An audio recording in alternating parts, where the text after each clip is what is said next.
In a day and age where the sports media landscape is overloaded with fake tabloids and hot takes designed just for clicks, one show cuts through the chaos with pure, unfiltered honesty. From the End to the Bench Network, this is Givin Takes. Every week we go beyond the hype to explore the sports world, tackling the most relevant topics on the board while grinding through our starting nine. So, sit back, relax, and get ready for some real perspectives. Now, here's your host, Nate Miller.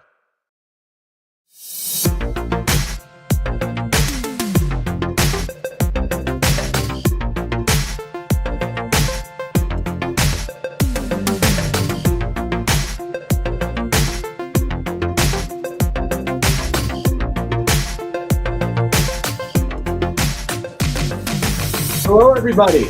Welcome.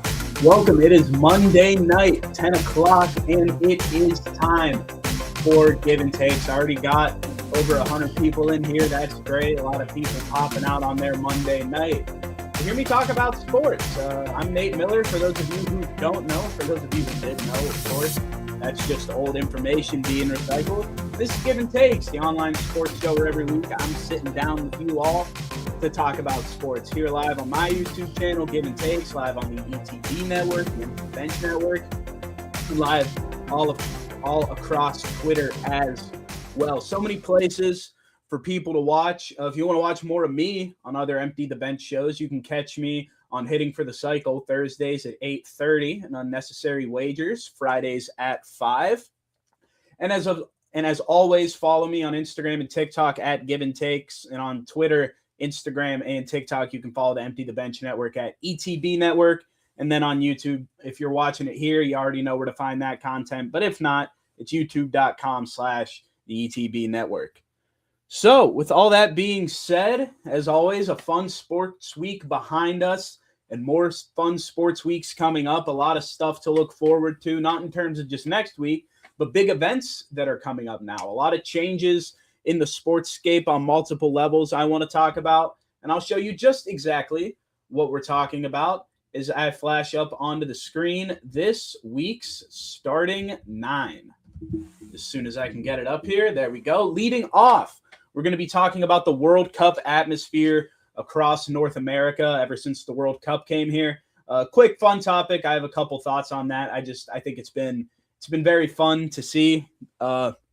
Second, we're talking about the SEC and their dominance throughout baseball. The College World Series Game 3 is going on right now as we speak, which is very fun. Oklahoma's duking it out with North Carolina.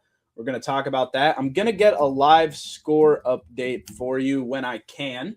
But as we continue throughout this starting nine, in the 3 spot, we got Dusty May moving to the NBA, a move that I know definitely surprised me. I don't know how many people it surprised. If there were rumors maybe I didn't hear about of him making a move to the NBA, but he's there. He's on the Mavericks, so that's fun. And then we're going to be moving into the quarterback question marks. There's still a couple teams throughout the NBA, or not the NBA, the NFL that I look at, and I'm like, I'm not sure I fully believe in your quarterback situation right now. It may not all be terrible, but regardless, there are some questions that I think need answered. And then we're going to be talking about the onslaught of injuries that's been going on in the MLB. It's been striking to me, so I kind of want to talk about how many stars have been going down. Then, as always, the State of the Union in the 7 spot. We're going to be talking about the San Diego Padres this week. They're a team that, they're on the fringe of the wild card right now. They are second in their division. They're like 9-ish games back of the Dodgers, I believe. They're a team that I think has some serious upside, but I'm not sure. And also, I just realized I skipped over the 6th topic and went straight to the State of the Union, because before I go and dive into the Padres, I'm going to be talking about the wild card races in the MLB. Both the American League and National League right now, I believe, have extremely deep and competitive wild card races. So I'm going to give you my 3 teams in each league that I think will be in the wild card, and then who my first 3 teams out are in both the National and American League. I already told you about the State of the Union for the Padres. I jumped the gun on that. And after that, as always, every week in the 8 spots, the 3 studs of the week. I got 3 performances that I'm going to break down and talk to you about in the MLB. and big stud, little stud, and medium stud. That's out of order, but those are the 3 studs that I acknowledge every week. And then in the 9 spot, there have been some changes to the home run derby format that I personally am very excited about. So I want to break down exactly what those changes are, what the new format looks like, and just why exactly I'm very happy that they're doing this. And then finally, we have the top 10, of course, at the end of every episode. I'm not going to tell you what the top 10 is until we get there. It is sports related this week. We're back to sports this week, but that is the lineup for this episode. The score currently to that College World Series game, by the way, Oklahoma leads North Carolina 9-1 in the bottom of the 7th. So barring a miraculous comeback by the Tar Heels, it's looking like that SEC baseball dominance is going to continue throughout this year.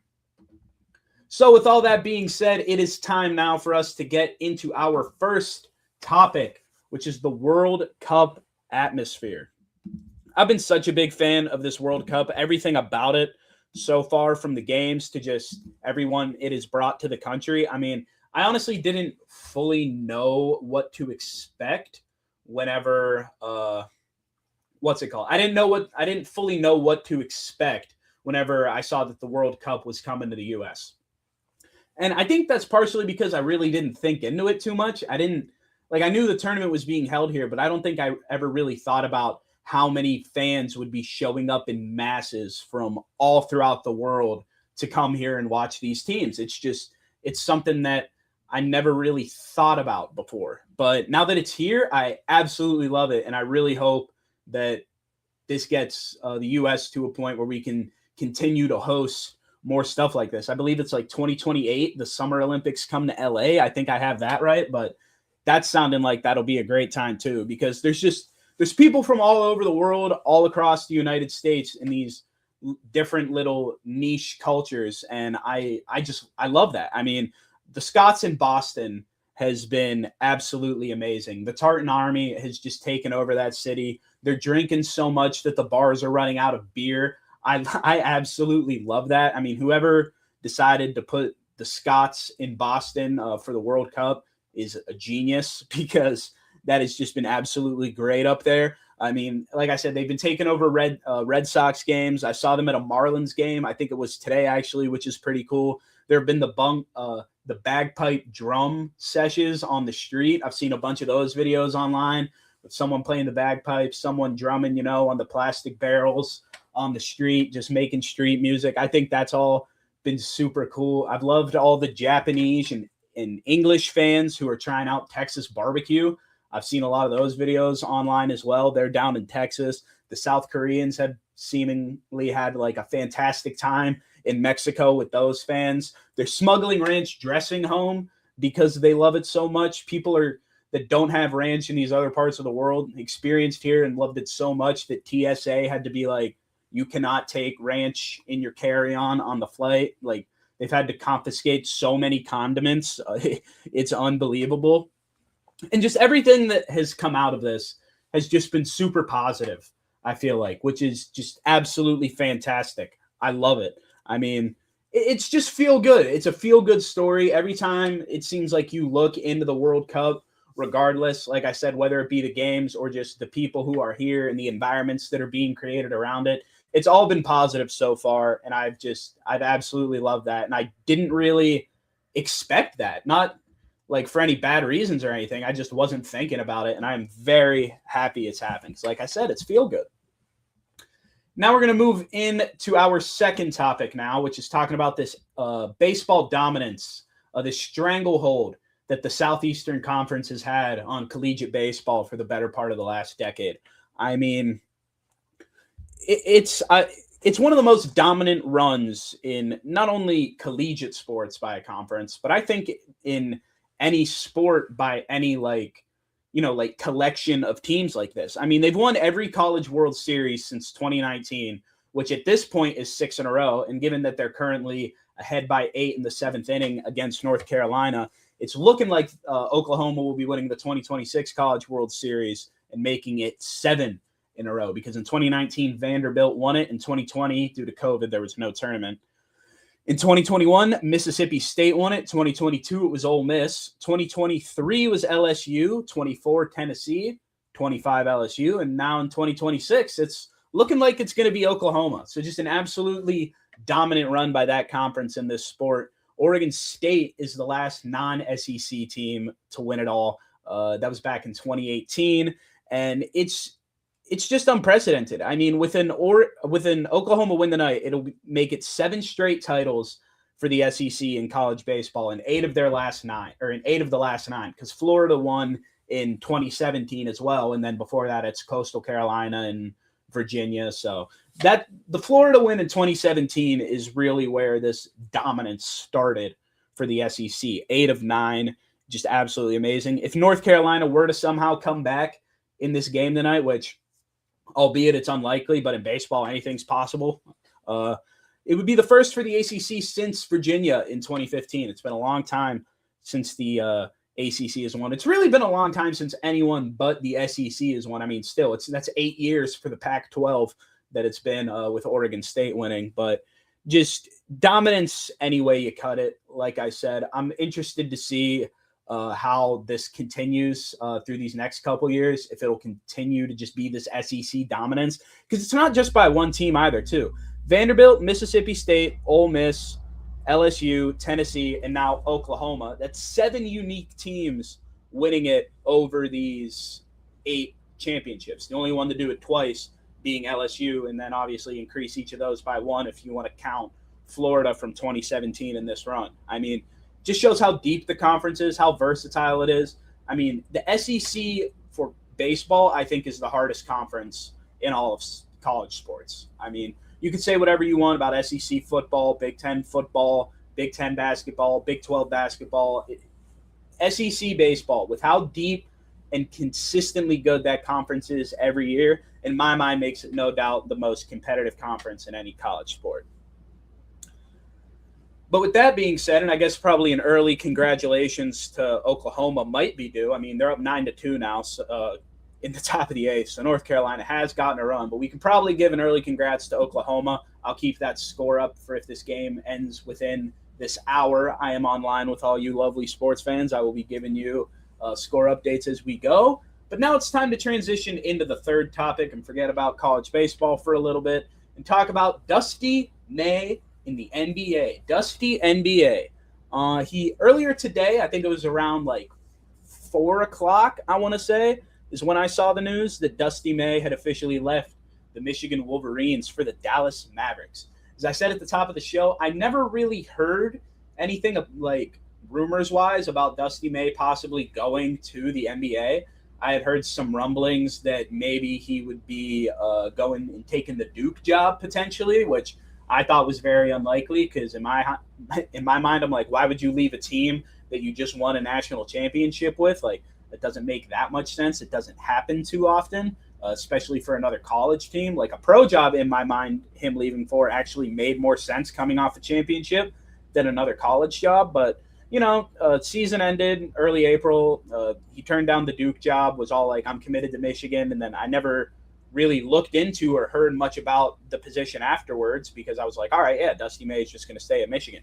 And then today happens. And I can't tell you how excited and happy I was that this happened because, oh my God, I hate Dusty May for all the right reasons. And I hated him because he was Michigan's head coach.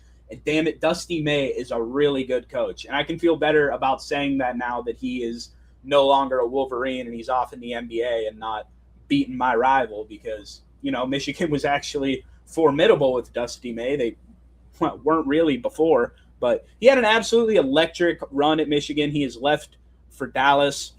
He's a great coach. Like I said, he took Michigan to the national championship and won, had FAU as a 9 seed go out and make it to the Final Four and win their region back in 2023, I believe it was. That was 2 impressive feats of tournament play for Dusty May, and now he gets to go coach Cooper Flagg and the Mavericks and Kyrie Irving, and it's just going to be very interesting to me to see how that goes. I'm very excited to see how the Mavericks perform this year. I hope the experiment works out for them. A couple fun tidbits about the Dusty May job transfer, we can call it that.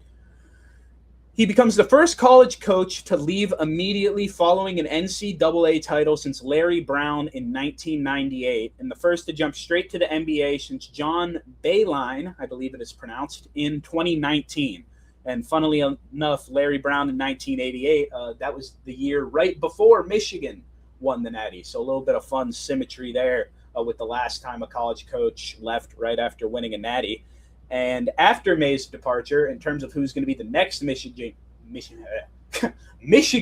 head coach, who's going to be the next head coach of the Michigan Wolverines, it's going to be Mike Boynton Jr. He's being elevated to interim head coach at the moment. I'm not sure if they're going to try to make another move for a different coach before the season start, or if this interim title is just going to stick for Boynton Jr. This also means, however, Michigan's had some good transfers, a lot of good transfers recently. This now means that all of the Michigan players, any player on Michigan will be able to transfer without losing eligibility now because Dusty May has left. Now, does that excite me extremely that Michigan might lose some of their best players because their coach left and they are my biggest rival? Most definitely 100%. I am over the moon about it. Like, I am very excited about this. But I mean, it's tough. Got something from our Callan McClurg here. The only catch is that usually college coaches don't translate well to the pro game. With a few exceptions, not many have lasted. I think Tony Vitello is the best example right now. It is very interesting because, yeah, exactly, like Tony Vitello and the Giants, like making the jump, it has not panned out so far. But for me in the Mavericks, I kind of feel like they have a little bit of a Spurs vibe about them in terms of they have their big star, who I think will be a big star in big moments in the playoffs for the Mavericks within the next 5 years, and that's going to be Cooper Flagg. I draw parallels to Wembanyama. He's not on the same level, but I think he'll go on a similar track. I think Flagg's going to be a very good player. They're not going to have a great year next year, I think, between the coaching change and then still kind of continuing to build that roster and make it better for Cooper Flagg, kind of build around him more, figure out what you're doing with Kyrie Irving. I think it'll be interesting to see. Ooh. All right, we got Ben Cruz telling me to check the latest Shams tweet. Big NBA trade went down. So I'm going to listen to my Hitting for the Cycle co-host as we got some breaking news that we're going to break right now. Let's see what we got. Minnesota is sending Julius Randle in the number 28 pick in the NBA draft to the Brooklyn Nets in a 3-team trade that sends Nick Claxton to the Chicago Bulls. The Timberwolves will acquire Brooklyn's number 33 pick for Randle in number 28. Got Callan here saying it too. Minnesota sending Julius Randle in the number 28 pick in the NBA draft to the Brooklyn Nets. Now, the Timberwolves are acquiring Brooklyn's number 33 and the number 28 pick. Or no, they're sending the 28th pick and just getting the 33rd. Claxton is going to the Bulls. They couldn't make this easy on me for the breaking news. It's a 3-team trade that I have to, figure out. So I'm pretty sure the Timberwolves are only getting the 33rd overall pick in this deal, which, good point by Callan here. They could be trying to make a late push for Giannis.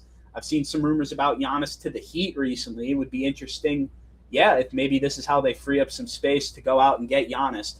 That would make a lot of sense because from how I'm breaking it down here, Brooklyn's only getting the number 33 overall pick. They're sending away number 28 and Julius Randle, and then unrelated to the Timberwolves, but the other part of that 3-team trade is Nick Claxton going to the Bulls.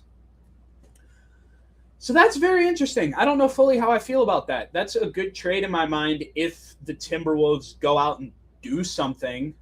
Maybe they want to use that number 33 overall pick to just try to help them get Giannis. Maybe it was a salary thing to help them try to get Giannis. I don't know. But whenever you make a trade like that, you give something up and you don't really get anything back, you best be like gearing yourself up to make a big deal at some point later on in this offseason. So as of now, I'm not too keen on the deal for the Timberwolves in that regard, but I'm interested to see how it pans out. And for the Nets and the Bulls, 2 teams in the East who aren't very good, probably won't be super great next year. They're probably solid moves for something they're trying to build off of in the future. So really quickly, those were my thoughts on that breaking news trade. Going to move back to Dusty May now with a couple of final thoughts talking about how I think they might be in the NBA next year. I don't think they'll be great, but I think they will have a year that was kind of like the Spurs last year. I think they'll kind of have a year like that where they'll be decent, building off something with their new star. And then in 2 years, in 2 seasons, is when I think we'll finally see Flag take off and the connection with May strengthen. And I think that's when we'll see Dallas back in the playoffs. Last thing I wanted to say about Dusty May before I move on to these quarterback question marks is why he left. He was drawn to the NBA by the opportunity to coach Mavericks star Cooper Flag. And this was also coupled with the fact it was a growing fatigue over the chaotic, unstable environment surrounding college basketball with the transfer portal and NIL, which I totally get. College sports anywhere, obviously football as well with NIL, both are very problematic. There's always a lot of drama within the portal, and I can very much understand not wanting to deal with that. Got another comment here about the trade. Shams just said they're trying to shed money to retain Ayo Dosunmu. Gotcha. That would, and he also says that would be smart for them. I tend to agree. Callan's got something here too, real quick, that I'll bring up. Not sure if Giannis wants to be in the West, though, with how stacked the conference is. Still think it's Miami or Boston who ultimately land him. I tend to agree, Callan. I think Miami is going to be the spot for Giannis. I think Boston's going to really try to get him, but for some reason, I just feel like he's going to end up in Miami. I think that's the way his career is going to go, which I think it would be smart for him to stay in the East because, also as basketball fans, it's nice having balanced conferences, 2 competitive conferences. So I wouldn't mind some more star power in the East, but Giannis in the West would be insane for how overloaded that conference would get. Ant and Giannis playing together, that would be fun to watch. But yeah, Dusty May left because of the transfer portal and NIL. I totally get it. I'm interested to see as NIL and the transfer portal get bigger and bigger, if this continues to be a trend throughout college sports, if we see more collegiate coaches leaving for pro jobs because of that. I'm not sure. I'm interested to see how it unfolds. But yeah, Dusty May's in the NBA, and I'm very excited that he's not the coach of the Michigan Wolverines anymore. Because we still got Izzo. We still got Izzo, too. I love Tom Izzo. I hope he never leaves. There were rumors he was going to go to the Suns at one point. He actually talked to HBO about it. I hated hearing that. I want him to be a Spartan forever.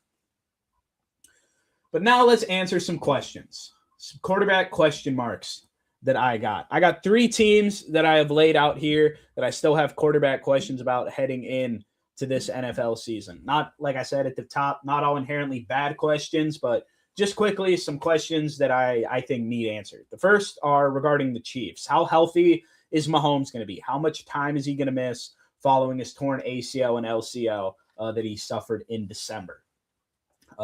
As of now, he's slated to start week 1 from everything I've seen, even though last year everyone made it seem like he'd be out for a really long period of time. He's progressed ahead of schedule from what I've seen, and he's slated to start week 1. I don't know how they're going to mitigate him in certain practices and preseason stuff leading up to the season.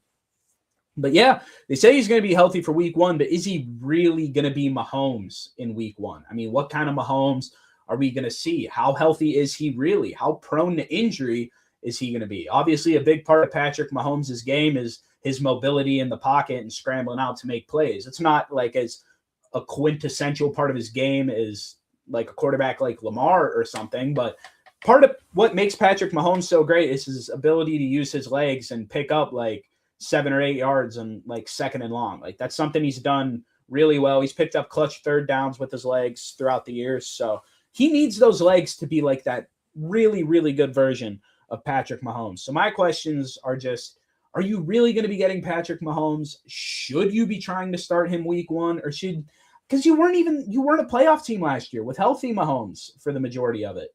Like the Chiefs were a bad team last year. Like I don't think that's a surprise to anyone. I know you go out and get Kenneth Walker, but it's still like you're relying on an aging Travis Kelce at tight end and a bunch of like decent wide receivers, but no one who's really like fantastic on the Chiefs. I mean, Rashee Rice is their best receiver. I wouldn't say he's a premier receiver in the league. Yeah, he's pretty damn good, but I don't think that's like when he had, like a Tyreek Hill on his team. And, Xavier Worthy's fine. You got a couple other guys there, but I don't know. In terms of quarterback, though, like this subject is actually about, I don't know if it's smart for them to rush him back for week 1, even if he says he's feeling good because, long-term Mahomes thinking. But also, I just don't think he's going to be playing like we've seen Mahomes because of how quick he's coming back from this injury.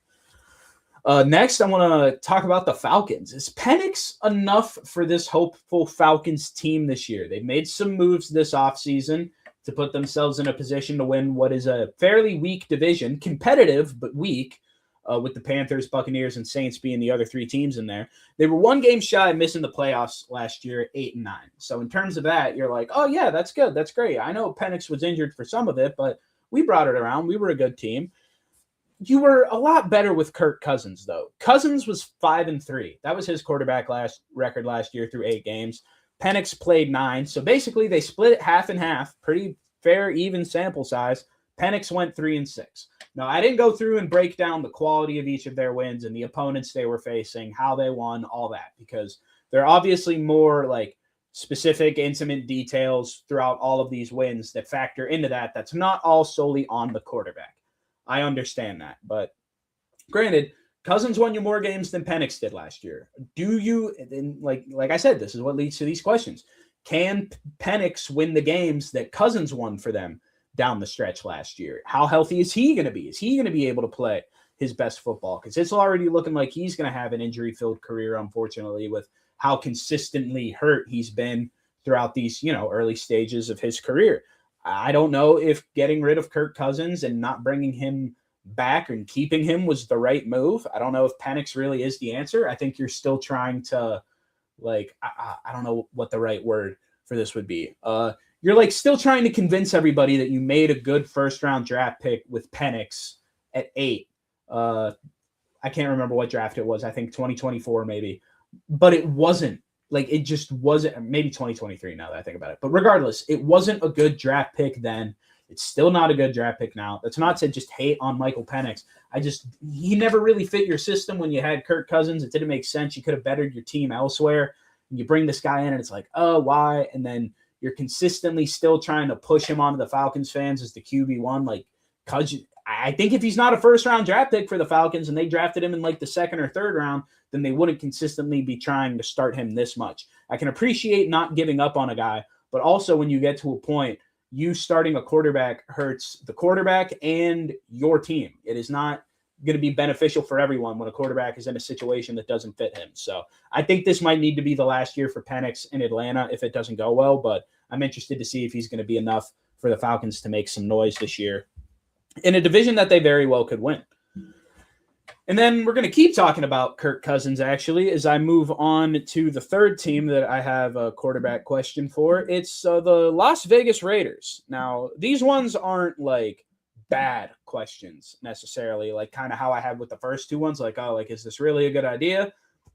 Because, the tone I have with the first few questions will be different than the ones I have with these Raiders ones, because I want to know how serious this team is about winning, because the seriousness about the team winning and then parlay that with the wins they actually accumulate throughout the season is going to factor in significantly, I think, to who the quarterback is.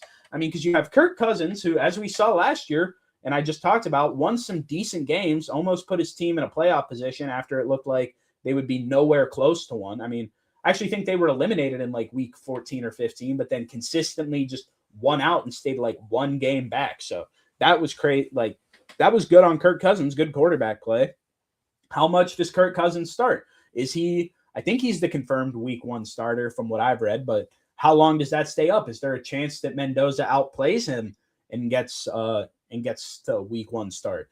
Does Mendoza theoretically sit all season if Kirk Cousins is playing quarterback, is playing an above average quarterback in the league? Say Kirk Cousins is playing a top 12 quarterback in the league statistically, and has the Raiders as the 8th seed in the AFC, the team looking out of the playoffs. If Cousins has them close to the playoffs, do you never start Mendoza in his rookie season? I don't know.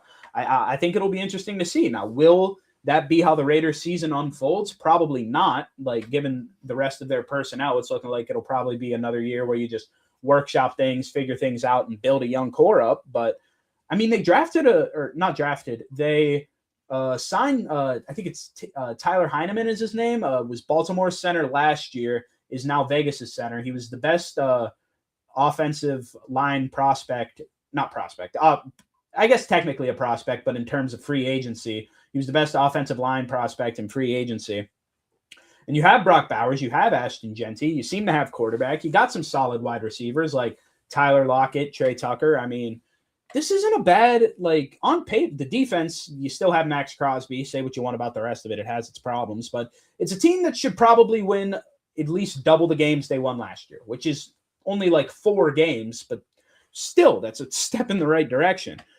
However, though, they could catch fire and win some games they're not supposed to win. And if that does happen, I'm interested to see how that affects the quarterback. Because what are the long-term plans for Kirk Cousins in Vegas with the Mendoza draft pick as well? I don't exactly know.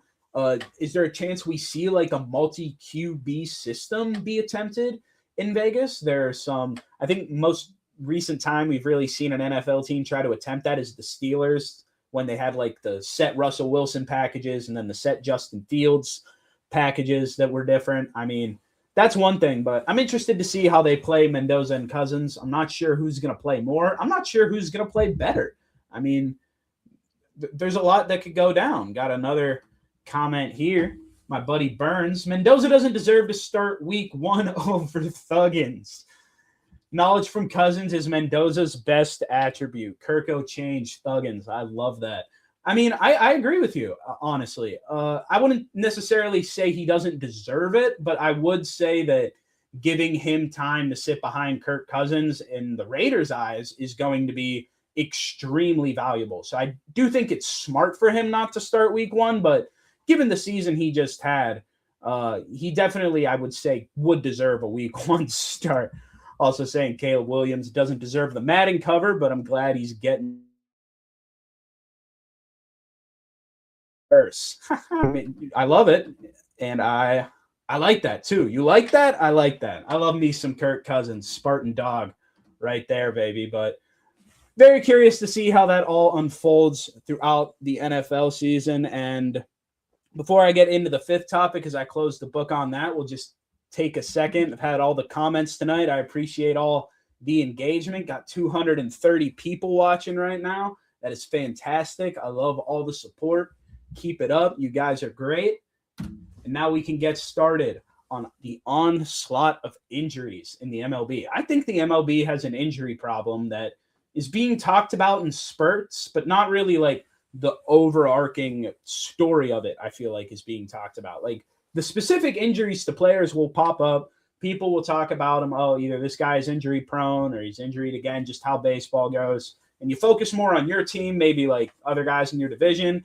But then when you really take a step back and look at the MLB as a whole and its injury landscape, I mean, so many people are getting injured, like whether it be long injuries, short injuries. And I know there are injuries throughout sports the entire year, all the time. Like I said, I'm not sure if it's just me, but it feels like it's been an alarming number of injuries this year, especially to like the higher echelon of MLB players. Like there are a lot of so many big stars are injured right now, which is crazy because when a lot of big stars get injured, that really shakes up the landscape of, you know, what teams are good in the MLB. Like losing stars hurts.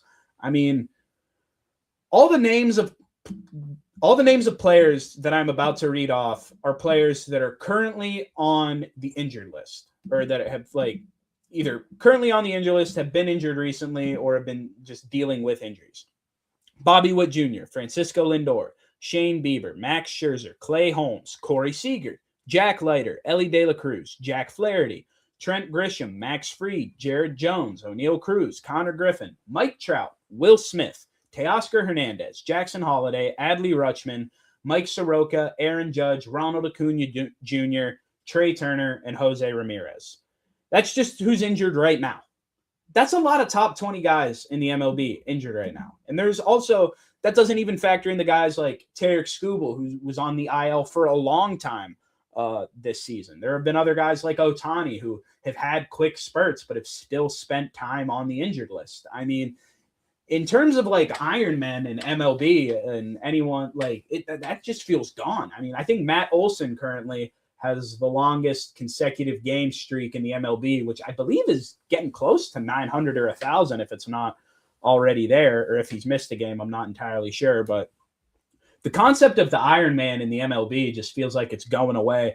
I don't know why everyone is getting injured. I don't know if it's training regimens or something like that. I genuinely don't know what it is, but so many people are consistently getting injured this season, and it's a problem. I mean, no one wants to see anyone get injured ever, period.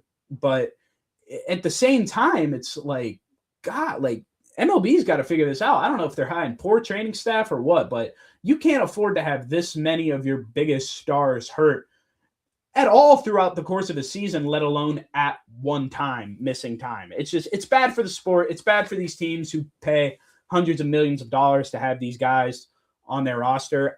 Like I said, I don't know what's leading to it, but given all those names I just read out and the trends that I've noticed, I just believe that the MLB has a serious injury problem right now. Whew, so I'm going to hydrate real quick and get us going now, off to the races, talking about wild card races within the MLB, National League and American League. I'm going to throw the standings up for the National League first. I'll take the banner off so you can see them better down at the bottom. It's a little bit irrelevant down at the bottom, but still important for you to see. I'm not going to read every single team off. You can see it on there. I just more so want them up there so you can have a point of reference while I'm talking about these teams.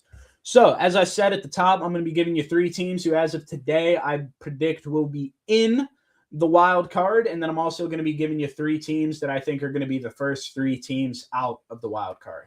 Now, conveniently enough for me, I do believe that in every division, I'd say, but maybe like the AL West or AL Central, the guys who are at the top of the division now, I believe, will stay at the top of the division. Fully in the NL, Braves, Dodgers, Brewers. Those are my 3 picks to win the division as of now. So I think those will stay the same. And then I think the Yankees will continue to stay in first place over in the American League. Maybe something will shake up in the AL West or AL Central, but as of now, in that league as well, I am still fairly confident that the Guardians and the Mariners are going to be taking home their respective divisions. So starting off in this National League, the team who I think will be the highest overall wildcard team, 4th seed in the playoffs, I think it's going to be the Philadelphia Phillies, who currently sit at that 2nd wildcard spot with a record of 42-35. I think the Phillies, if they weren't already so far back of the Braves because of their slow start, would be a real threat to win the division and probably would win the division. But at this point, I just think they're too far back, but they're going to play amazing baseball down this stretch, and I think they am at the top wildcard spot. My 2nd wildcard spot, I have that going to the San Diego Padres, who I will be breaking down and ridiculing here shortly, that currently sit outside of the playoff picture. They're the first team out right now. But I believe that this team has the pieces it needs to be good if they simply just start playing better.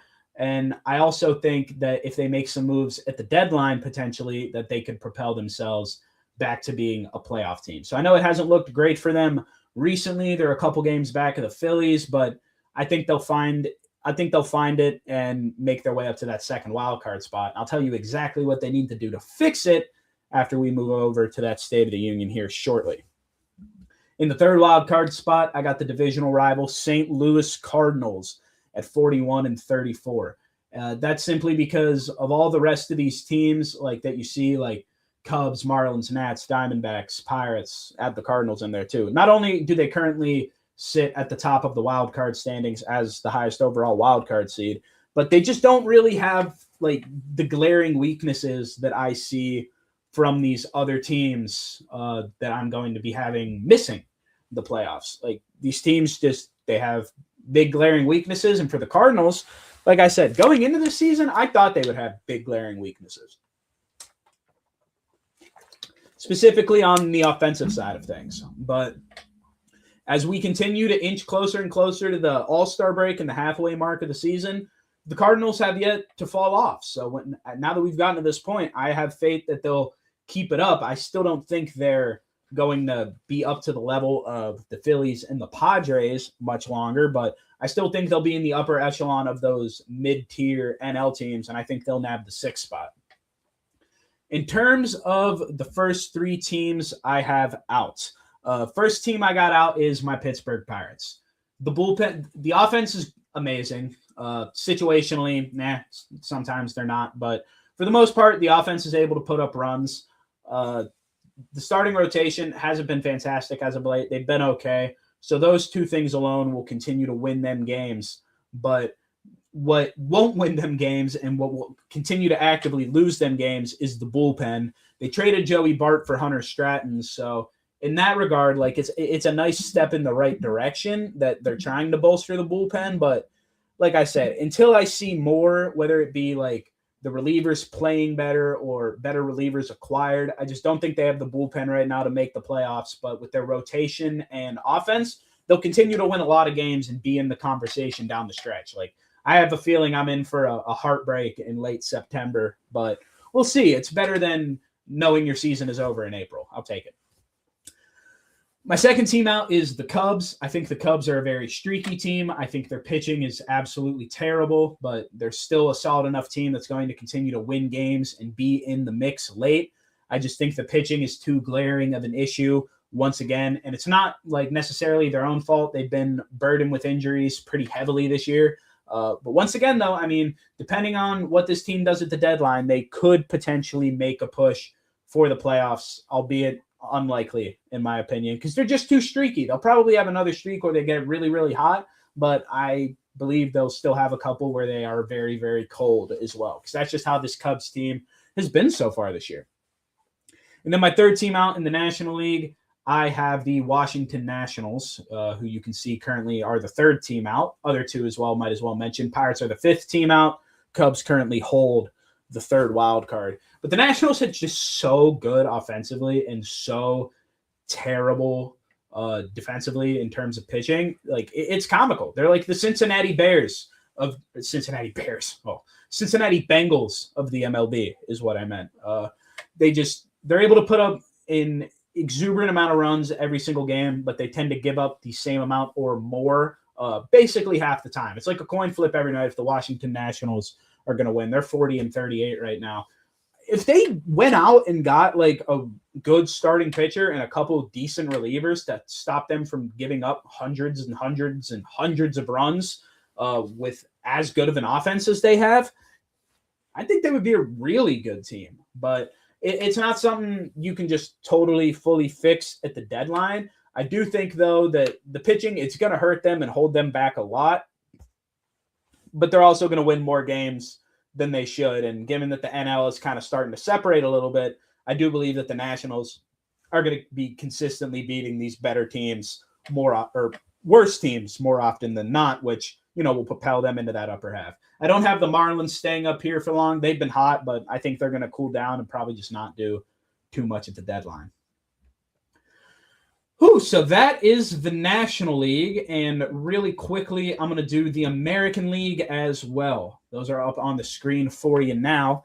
My first wild card seed that I have in the American League, I'm giving it to the Tampa Bay Rays. They are in that position right now. That's who currently holds it. I think they're going to continue to play up at that level. It's a very weak American League this year. As you can see, all the teams who are not currently in the playoff picture. The Rays are clearly the best of all those teams, in my opinion. So I believe they will be the 4th seed come playoff time. They're currently 43-31. My second wild card team in the American League that I have is the Chicago White Sox. I think they're going to be back in the playoffs this year. Chicago will not be fully deprived of playoff baseball this year, if I had to guess. They're at 39-37 right now, currently in that second wild card spot. Kind of is the same reason as the Rays. I know Murakami's been injured, but the White Sox have still been playing really good, and there's just less and less time every day until Murakami comes back. And I think he's going to be very, very good. I think he's going to continue to be very, very good when he comes back and be a much-needed boost into that White Sox lineup to propel them potentially in the first place in their division. Like, they could easily win their division. It's not out of the picture. I just think, given all the experience that Cleveland has, they will ultimately be the team that wins it. But I wouldn't be surprised, like, if you just flip-flopped the White Sox and the Guardians this year. Then, my third wild card team that I have, I believe it'll be the Athletics, who are currently the first team out. I think they're a team that's going to improve a lot at the deadline and propel themselves back into the playoffs. It's as simple as that. Those of you who are watching my episodes of Givin Takes preseason, you knew I was high on the A's, kind of being a surprise team this year. In the AL, wildcard team makes the playoffs. I thought they would be more at the White Sox level of play this year, not necessarily the level of play that they're at, but they're still good nonetheless, and I think they're going to propel themselves into October, especially with hopefully some deadline moves coming up for them. Then in the American League, finally, I am going to be giving you my first three out. First team I got out is the Blue Jays, who currently sit at 38 and 39 in that wild card spot. They were an out away from winning the World Series last year, and I don't think they'll get back to the playoffs this year. It's a cruel thing that this game can do to you, this game of baseball, but they just don't got it this year. Whatever they had last year, it was finally the year the Blue Jays were really good. They've been waiting for it for some time. They had their year. They had their chance. They didn't get it, and now I don't think they're going to get back there this year. I think they lost whatever magic they had. They're not going to be able to, outplay the Rays, White Sox, and Athletics. My second team out, I got the Rangers. Nothing really special about these last two teams in terms of skill, just who I think will be the best of a bad bunch. I think the Rangers will be the second team out, and I think the Orioles will be the third team out. Nothing special. They're okay teams. They're solid. No one's ever going to truly believe, I think, that they'll actually make the playoffs or do anything in the playoffs if they were to make it, like go on a run. But their names will be on the graphics. These two teams will probably be eliminated in way earlier than the Blue Jays. I think it'll probably be pretty close between Blue Jays and Athletics down the stretch for that last wild card spot. But Rangers and Orioles will be out early, in my opinion, but they'll be there. It's a 4-horse race for the AL wild card, in my opinion. The NL, much, much deeper, though. So those are my wild card picks. I'll run it back for you real quick. I got the Phillies, Padres, and Cardinals making it in the NL. Rays, White Sox, and Athletics making it in the AL. And then I got the Pirates, Cubs, and Nats as my first three out in the NL. And then the Jays, Rangers, and Orioles is my first three out in the AL. Now it's time for your favorite topic that I do every week. Well, I guess you could have two. There's two options you could have. It's either this one or the next one that's your favorite thing I do every week. So regardless, you're in for a treat, especially if your favorite one is the State of the Union. We're going to get going talking about the San Diego Padres. Their pitching isn't great. Their offense is even worse. Now, I know I'm about to rip into this team for being bad, which they deserve because they have been bad. But at the same time, like I said, I still think this team can nab a wild card spot if some things change and they make some moves. Now, it's going to be hard for them to make some moves because they have traded and given away so much of their farm system over the last half of a decade. The better part of the 2020s, I feel like the Padres have just been giving away prospects and getting back star players and then not really doing anything with their stars in terms of playoff and obviously World Series success. I mean, you got the Mason Miller trade last year that lost them Leo DeVries, who is the number 2 overall prospect in baseball and the number 1 prospect for the Athletics. And then a couple years ago, you also got the Juan Soto trade that lost to James Wood. James Wood's having a phenomenal year this year, a guy who the Padres offense would certainly love to have on it. It sucks, too, because Soto was obviously just a rental that you ultimately traded away. And we do have a Padres fan in here, Callum McClurg. They deserve it. I booed him off the field after a few games this season. I know the feeling. I've felt that way about the Pirates more times than I can count. It's extremely frustrating. So I'm sure, Callum, you can most definitely relate to a lot of the things I'm about to break down about the Friars. Funnily enough, yeah, Father's Day was yesterday, and I'm talking about the Padres today. Funny how that works. So it's going to be hard for them to make trades. It would be nice if they could get a rotation piece. The bullpen is solid, in my opinion. It's kind of all over the place, honestly, in terms of numbers and ERA when I was looking at it. I haven't watched enough Padres games to know how consistent the bullpen is, just in terms of, getting their holds and like keeping games either close or not letting them get out of hand. I haven't watched enough of the Padres to know that, but numbers wise, it seems decent just all over the place. If you can get a solid bat and a rotation piece, I think that would help a lot. I don't want them to go out and get a guy like Jordan though, because you just can't afford that. You don't have the prospects anymore, and you can't continue to just run your farm system dry, in my opinion. So I don't think you get a Jordan, but I think you get like a solid middle ground bat that gives your offense something it needs, which is average. Because we're going to start with the offense before we get into the pitching a little bit. The team average is 220.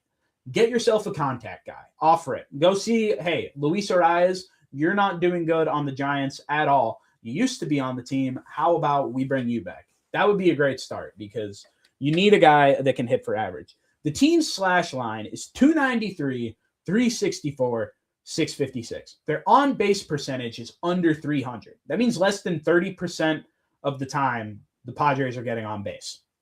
That's not sustainable.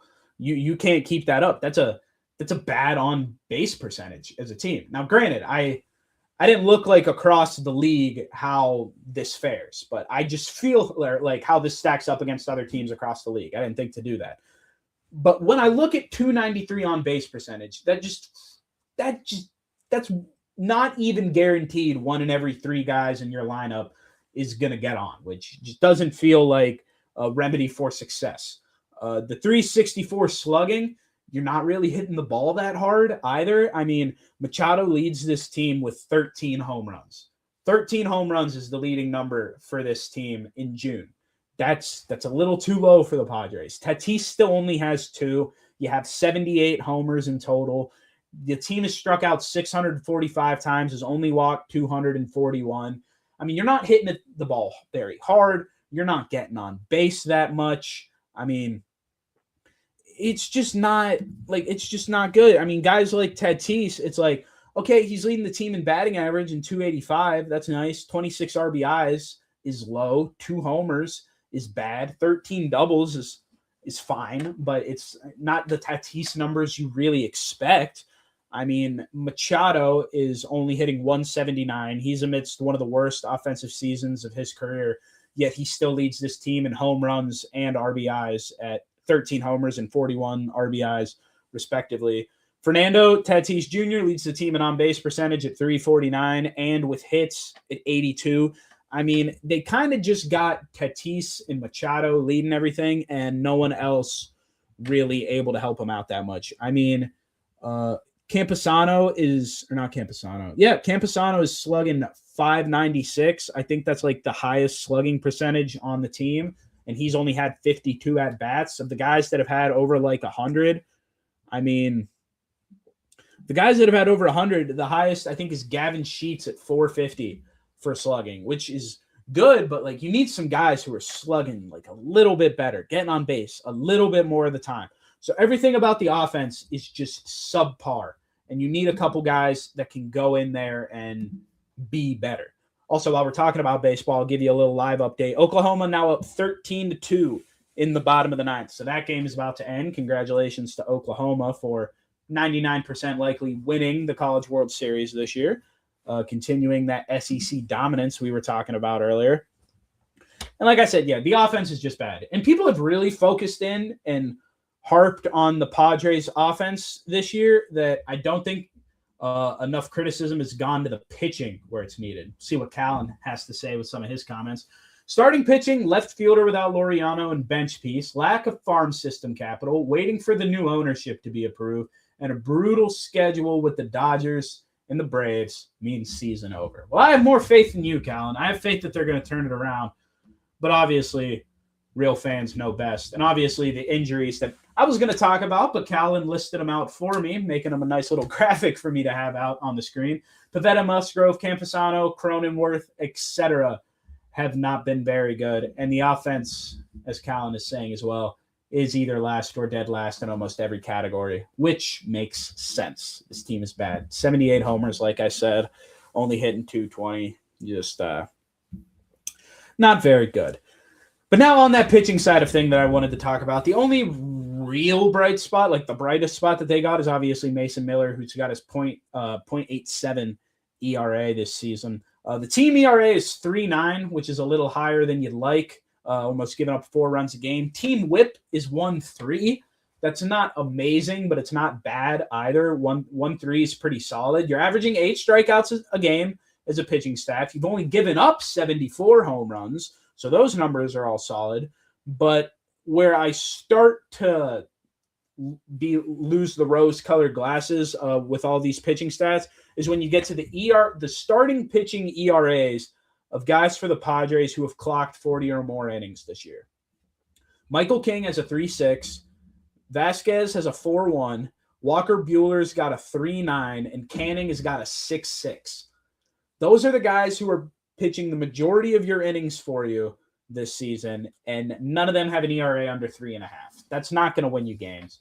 Then with the offense that you have, it's certainly putting you much farther behind the 8 ball than you'd need to be with a starting pitching staff that, albeit this is due to the lack of, or the excess of injuries and lack of skill currently in terms of the Padres finding pitchers. But I only gave you 4 names too. They can't find a consistent 5th starter due to those injuries and lack of skill across pitchers they've tried to find. So there's a lot to break down with this team. Some good, most bad, but that's just how it's going for the Padres right now. I have faith that they'll turn it around. I don't think this will last incredibly long because some of the guys that are on this team, granted it's only June, everything we just did in the MLB, we get to do again, basically. We're at the halfway point. So everything that just happened is going to happen again. These guys got time to flip it around. I think some of these guys like Machado are just too good to be this bad for this long. Callan also throwing out Vasquez hit a wall after the first 2 months. That is an understatement. It was a really big, we're talking like Game of Thrones sized wall that Vasquez hits. He was great, and he was just terrible out of nowhere.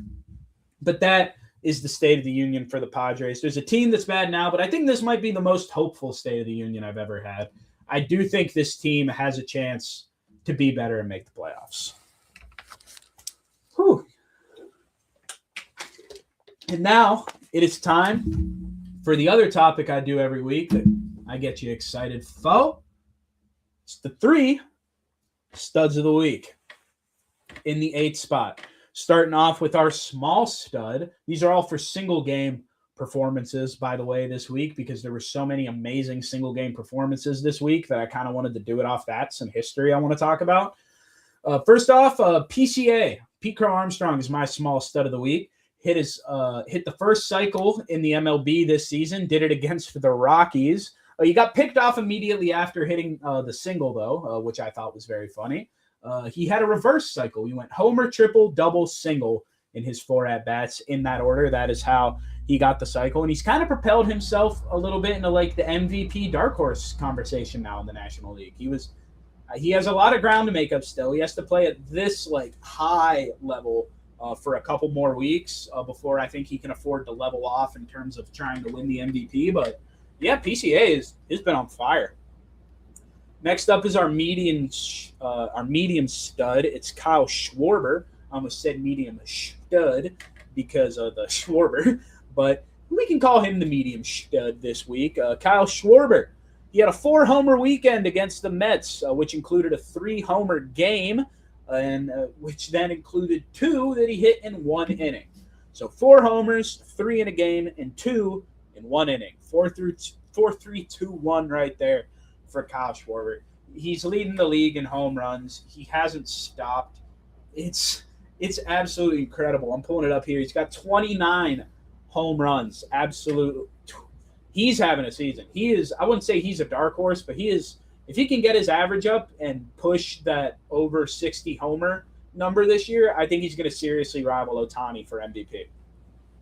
And then finally, our big stud, someone who shares a similar feat to one of our other studs, is Bryce Harper this week, who, if you didn't hear, also hit for the cycle in the same game against the Mets that Schwarber hit his 3 home runs. So Schwarber hit 3 home runs in the same game that Bryce Harper hit for the cycle. One of the most amazing single-game performances by a pair of teammates in terms of offense, I think, in the history of Major League Baseball, probably, that I've seen in my lifetime at least. Harper hit for the cycle in 5 innings. He had his homer in the first, he had his triple in his double and his single in the third, and then he had his triple in the fifth. I think it's the second fastest cycle of all time. As I said, he did it in 5 innings. When you make history like that quickly, that easily gets you a big stud of the week in my eyes. So running back those studs, PCA for his cycle is my small stud of the week. Kyle Schwarber for his 4 homers, which included 3 in a game, is my medium stud of the week. And Bryce Harper hitting for the cycle in 5 innings is my big stud of the week. And while we're talking about people hitting bombs, people hitting home runs, it's almost too perfect to transition into our 9th topic right now, which are the changes to the home run derby, which I hope we see Kyle Schwarber in Philadelphia. That would be a crazy atmosphere. There's new changes coming to the home run derby this year that I'm very excited about. And there's a lot, so I'm just going to read them off to you and then talk about them afterwards. So in round 1 now, all 8 hitters are going to get 20 swings. If a batter hits a home run on his 20th swing, he's going to earn an extension, which means he's going to be able to continue to swing until he fails to hit a home run. Hopefully we see a couple fun streaks like that. In terms of advancing, that's basically staying the same. It's going to be the 4 guys with the most home runs throughout the group of 8 in the first round advance on to the bracket format in the semifinal round, and the ties are going to be broken, as always, this part's staying the same, by longest home run. Then in the semifinals, it's going to be the head-to-head format that we're all used to, and we know, the 1v4 and 2v3. That part's staying the same, but now each player is only going to get 15 swings. It's just like the first round as well, in terms of if they hit a home run on the 15th swing, they get to continue swinging until they don't hit a home run. And ties this round are broken by a 3-swing swing-off. It will not be longest homer in the first round. It will now be a swing-off for the semifinals. And then in the finals, much like the round before, both batters are going to get 15 swings. Same extension rules for homering on the final swing. And then swing off for the tiebreaker, of course. So, how do I feel about this? I love it. I like it a lot. It makes it feel like the old home run derby again with the 10 outs. The event's going to run longer. It's going to be more of a big nighttime event again that people, sit down for 8 o'clock for, that goes till like 11. It's felt really rushed in years past, which I haven't liked. And you get to admire these home runs again. It's not going to be, all right, and pan to the shot, ball's landing, back to the batter. Pan to the shot, the ball's landing, back to the batter. And you don't really get to appreciate the home runs. Now, like O'Neal Cruz hits a ball 500 feet like he did last year, we're going to get to sit back and watch and marvel at it for a second before we have to quickly switch our attention to the next home run. I like that we're going to be able to breathe. Everyone's round is going to be longer this year. It's not going to be 3 minutes. They're probably going to be more like 5 to 10, which I just like the idea of lengthening the event. So everything about it is good and fun to me. I'm extremely excited for the home run derby this year. It's the most excited I've been for a derby in a while, and yeah, I just can't wait. It's good changes. There need to be more changes like this throughout these all-star and extracurricular events in major sports. Like when the fans say we don't like this, you should change it to this. Like they always say these events are for the fans. More people need to listen to the fans and give us things like this, because I guarantee you the viewership for this home run derby this year is just absolutely off the charts. And now, finally, we are getting into the top 10. Now that I am all out of sports topics to talk about, all I have left to do is rank some things. 10 things, in fact, if we're getting specific, if you're a stickler for details or something. This week, I've been off sports for a while in terms of top 10s. Bringing it back to sports this week. I'm going to be giving you my top 10 favorite minor league team names. There's a lot of fun names throughout minor league baseball. There are 120 minor league baseball teams. Each of the 30 major league baseball teams having a low A, high A, double A, and triple A team. There's a lot of names. So it was hard to pick my 10 favorite because there's so many good ones, but this is what I came up with. At number 10, I got the Daytona Tortugas, who are the Reds' low A team. I like the idea of it being a Tortuga. Not much else to say about that. Number 9, I got the Jacksonville Jumbo Shrimp, the Marlins AAA team. I like the alliteration there. I like the idea of a jumbo shrimp. It is an oxymoron within itself because it is jumbo and it is shrimp at the same time. I love the name. It really fits. All the Marlins teams are all like, they all have like a fish or like some kind of like, I don't want to say seafood name, but like some kind of like aquatic animal name related to them. So I love that. At number 8, I got the Hub City Spartan Burgers, who are the Rangers High A team. And this is literally just because I went to Michigan State. I am a Michigan State Spartan, and I like the idea that Spartan is in this name. Throw burger on the end of it, make it fun, make it different. So, yeah, I'm showing love to the Hub City Spartan Burgers at 8. And look at that, almost on cue, Manny Machado hits a home run, making my information out of date. He now leads the league with 14 home runs, and I told you, he wasn't going to be bad. He couldn't be bad for too much longer. Maybe tonight starts to turn around for Manny. But so that's what's going on with that. Hub City Spartan Burgers, like I said, show them love. I love that name. At number 7, I got the minor league team I used to work for. It's the Lansing Lugnuts, which is the Athletics High A team. Ties into all the Motor City Detroit ties, a little alliteration there. I like that. And the Lugnuts, it was a cool logo. Also, former place I used to work. So it's not one of the premier names, but I had to show it the love it deserved in the 7th spot. At number 6, I got the Nashville Sounds, who are the Brewers AAA team. It's a very appropriate name with the country music scene in Nashville, giving them the name The Sounds. I think it's clever. I think it's cool. I think it's clean. It makes sense.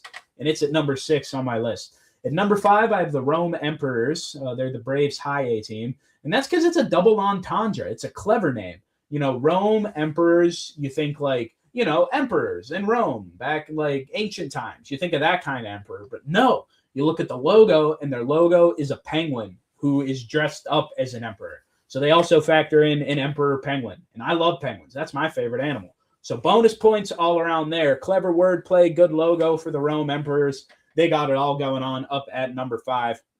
Number 4, I got the Akron Rubber Ducks. I like the idea of having a rubber duck as your logo. I think that's funny. I think it's unique. They're the Guardians AA team. Like I said, it's like the Daytona Tortugas. Not much else to say about it. It's just the name that I like at number 4. At number 3, you got the Sugarland Space Cowboys, the Astros AAA team. It's like the Steve Miller Band song, the Joker. Some people do actually call me the Space Cowboy. That's a real thing. You can if you'd like, but yeah, some people call me the Space Cowboy actually, and that's what I'm calling my number 3 spot on this list is the Sugarland Space Cowboys. At number 2, I got the Albuquerque Isotopes, who are the Rockies AAA team. This is solely because it is a play off of the fictional baseball team in The Simpsons, the Springfield Isotopes. Albuquerque made themselves the Albuquerque Isotopes because in the Simpsons episode, the Springfield Isotopes might move to Albuquerque. So it's funny. It's a show I really like, as you know, from my top 20 a couple weeks ago. I love all the play off this. I used to have an Albuquerque Isotopes t-shirt. Still might have it. Doubt it fits. But love that team. They're at number 2. And at number 1, it's the Rocket City Trash Pandas. Awesome logo. Hilarious name. This is the Angels AA team. Colin's asking, do they also call me the Gangster of Love? Yes, in fact, they do. And just in case you were wondering, to finish it off, they call me Maurice as well. That is Maurice, Space Cowboy, Gangster of Love. I go by all 3. I wear many different hats. Much like the hat that the Rocket City Trash Panda wears in their logo is the top of the trash can, and he's in the bottom of it. It's like a little jetpack. It's a fun logo. It's hilarious. I think the idea of calling raccoons trash pandas is really funny. Makes for a great logo, makes for a great name, and makes for a very fitting number 1 spot in the top 10 this week. So breaking it down now, running it back for you before we end this episode. The Daytona Tortugas are at number 10. The Jackson Jumbo. I'm going to start over and go a little slower. A lot of alliteration in these names. I'm starting to mess up. Hard reset, let's go. Number 10 had the Daytona Tortugas. Number 9 was the Jacksonville Jumbo Shrimp. At number 8 was the Hub City Spartan Burgers. Number 7 was the Lansing Lugnuts. Number 6 was the Nashville Sounds. Number 5 was the Rome Emperors. Number 4 was the Akron Rubber Ducks. Number 3 was the Sugarland Space Cowboys. Number 2 was the Albuquerque Isotopes. And finally, at number 1, the Rocket City Trash Pandas. So that's it. That's all I got for you guys today. Another fun week of Givin Takes. It was an episode I was very excited to bring you guys. As always, as I said at the top, you can catch me on Hitting for the Cycle with my co-hosts, Ben Cruz, Ryan Toohey, and David Waitman. You guys saw Ben in here earlier today. He hosts Hitting for the Cycle with me Thursdays at 8:30. You can check us out there. Then Unnecessary Wagers. Me and my co-host Connor Rowland do that every Friday at 5. This week's episode of Unnecessary Wagers will actually be on my birthday. So maybe I'll be bringing some birthday luck to the show that week, making some good picks. You might not want to miss them. I could potentially make you thousands of dollars if you tail, but I also might not. So, gamble responsibly, as always. And also, as always, as I say goodbye to 233 people watching this show right now. What an incredible, amazing number. I appreciate all that support. Just remember to follow me at Givin Takes on both Instagram and TikTok. Follow the Empty the Bench Network on Twitter, Instagram, and TikTok, and youtube.com/ETB Network if you're not already watching us there. So with all that being said, I will see you all next week on another episode of Givin Takes. Can't wait for it. A lot of more stuff will happen this week. We'll see if some of these predictions come true. I have more stuff to talk to you about next week. So as always, I've been Nate Miller. And those are my takes.